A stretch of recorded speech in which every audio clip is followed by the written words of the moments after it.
Nottingham is where Charles I planted his standard. He called his supporters to him and he began civil war in England. In the 1630s, 40s and 50s, civil wars raged throughout Scotland and Ireland, England and Wales, and they're called the British Civil Wars, or the Wars of the Three Kingdoms as a whole.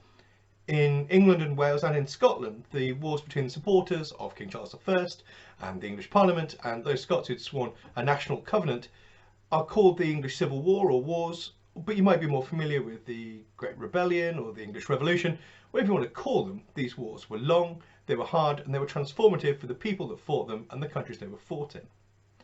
They're well studied, particularly in the big picture, with traditional military histories of field armies and big battles and great soldiers being really important to understand the conflict and period.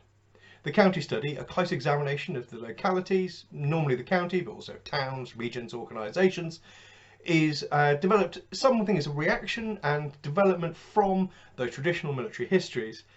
And studies of civic military interactions, government, politics, economics, they've all developed from this line of scholarship and along this line of scholarship, and that's where my research fits. Nottingham is where the first English Civil War started, and it quickly became a stronghold not for king, but for Parliament. Nottingham was important. It was the county town and controlled a vital crossing over the River Trent, a line of communication north-south, east and west. It was the only centre for parliamentary military power and control in Nottinghamshire and was vital for parliamentary control of the region and access to the North Midlands and north of England. Newark, just a few miles away, was similar but for the king, and Newark has received some excellent recent scholarship. Nottingham, however, has had nothing significant for more than 80 years. My research examines how and why Nottingham became a parliamentary stronghold. It measures its successes and questions what allowed it to become successful. It considers interactions between military governor and parliamentary committee and town corporation, showing how they formed factions and politics which risked the security of the town, demonstrating how pragmatism and practicality in politics, along with a drive for survival and the repeated threat of royalist soldiers, was fundamental to the survival and success of town and garrison, while showing that success was far from a given.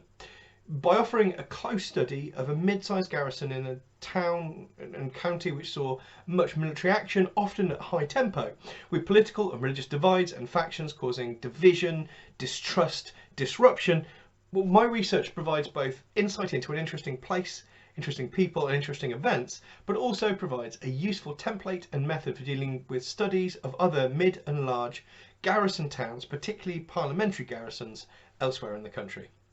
Was Nottingham successful? Did it survive, even thrive as a parliamentary garrison? It did, and my research demonstrates the reasons why.